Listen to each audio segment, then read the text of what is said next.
So I started writing when I was still an auditor in PwC, and I had a lot of ideas that I thought was brilliant. Like when I first started, it's really just to get idea out, and then when I turned it into a blog post, and that time I posted on Quora, I just feel like if I put it out there, it will spread, and who knows what will happen. I just published my first book last year, Own Your Story. So this book, basically why I got it out, I would say it's because of the rock bottom that I went through in my life. So when I was working in my first corporate job, my first very good job, so at that time I went through a really tough struggle, and right now looking back, I knew that it was minor depression.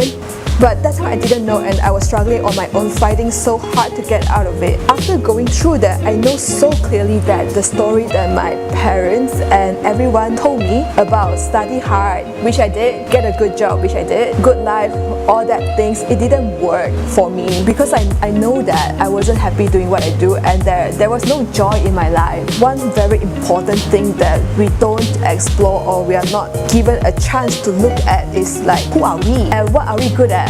I really believe that everyone has something innate that they are naturally good at, but when we go to school, everyone go through the same syllabus, go through the same thing. If you are smarter, a bit smarter, you should go to science stream even though you hate science. And if your results is like not so good, and then art stream. So after 5-6 years in my career path, I realized that I'm a creative person in nature. But growing up, I didn't know that. I was like so suppressed. My creativity was suppressed. It was only when I took the step and stepped out on my own that I explored myself, and more I discovered that what I'm capable of. I would always ask young people who are just entering the workforce to follow their heart.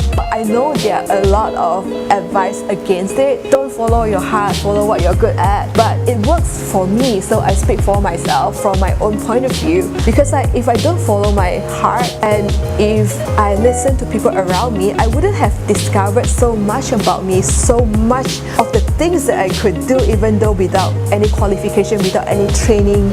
I always feel that when you follow your heart, follow your intuition, your innate calling, it will guide you to the right path. And at the end of life, I think what really matters is really what we create that is valuable to people.